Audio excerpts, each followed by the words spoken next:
Hey guys, what's up? It's Solo, and today we're going to be talking about what happened this time around with the weekly story, and of course stuff that's going to actually come up to where I'm going to bring up the theory about Nezarec.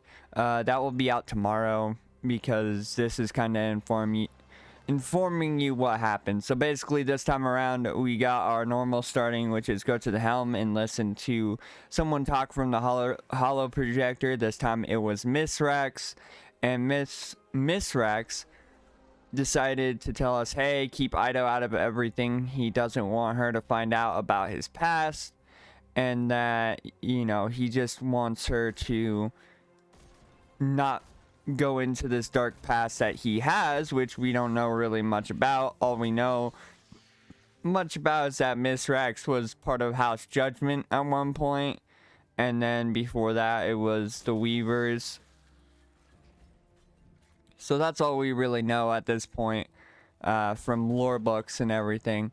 But anyway, so we go on, and then Ido starts talking about, you know, why her father is not letting her look at the documents for House, you know, Judgment or anything before that, and thinking it's kind of weird. So she decides, after we get through getting the last artifact, she decides that it's pretty weird that she can't get any information, so she goes to Spider. Spider starts evading the questions about Miss Rex and saying stuff that, oh, you know, we weren't really friends, yada yada yada.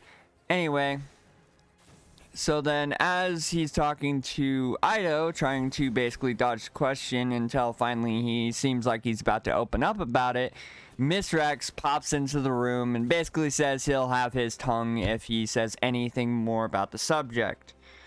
And this causing Ido to apologize to the Spider over what her father is saying, and then to storm off because her father's being, well, as we would call it, a royal dickhead.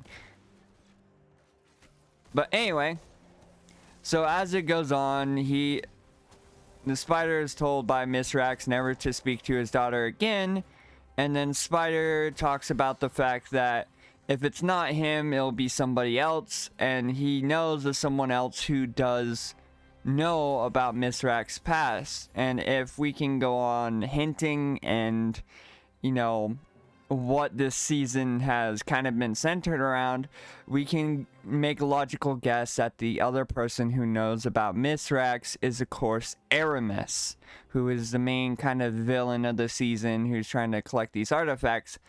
Now, this is where we lead into Ido talking about what's inside the artifacts, and also finding out that the Drifter actually has 2 of these artifacts that he gives to Eris Morn. Now, Eris Morn and Drifter are like super close at this point. Although they act like both of them, or Eris acts like Drifter's insufferable, she lets him hang around her regardless anyway to do like experiments and stuff like that on these darkness artifacts that Drifter presents her. Now, in the original thing that you see, which is the voice message, that's when you find out that Drifter has these artifacts. But later on in the lore book that you get for, I believe, placing the artifact, you get another glimpse of inside of the artifacts are actually body parts or chunks of meat, as they put it. Now, this will lead on to, like I said, the theory I'll probably put out tomorrow about what these chunks of meat are or who they may be. But as far as we're concerned right now, there is no actual logical, or there is no actual lore-based thing that they could be, because it hasn't really been pointing towards anything. It just says, oh, they're chunks of meat, yada yada yada. But that's basically the account of the story. So far it's mostly just Ido's trying to figure out stuff about the past of House Light, Mithrax doesn't want her to find out about anything about his dark past because he wants to move on from it. She keeps asking other people, and we're guessing eventually it's going to lead her and the Guardians to ask Aramis.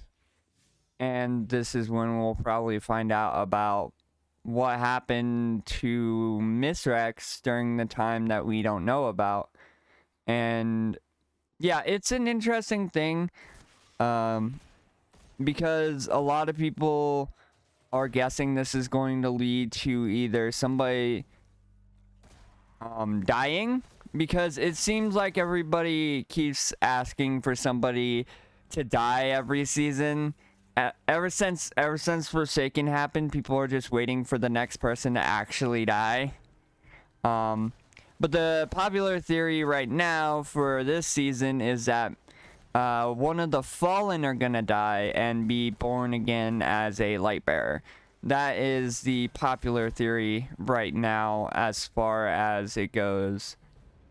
And, well, this would be cool. I don't know if Bungie would do that, like, super early, but they might, just to, like, give us more, I guess, foothold with, like, having allies that are Eliksni.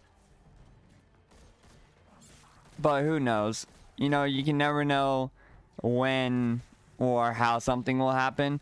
All we know for sure right now is that these artifacts have chunks of meat and body parts in them, and that they are contained with a lot of darkness. And that's all we know right now. But yeah, tomorrow I'm going to have a theory out about who or what these chunks of darkness could be, as far as, like, context clues. Because there's a lot of stuff you can look at that points you toward what it could be, but also there's no guarantee that it could be that. But anyway, guys, that's gonna do it for this video. If you guys enjoyed the video, hit the like button, comment down below. What do you think the chunks of meat are? Leave it in the comments below. And guys, don't forget to subscribe, turn on post notifications so you never miss a video, and I'll see you guys later. Bye bye.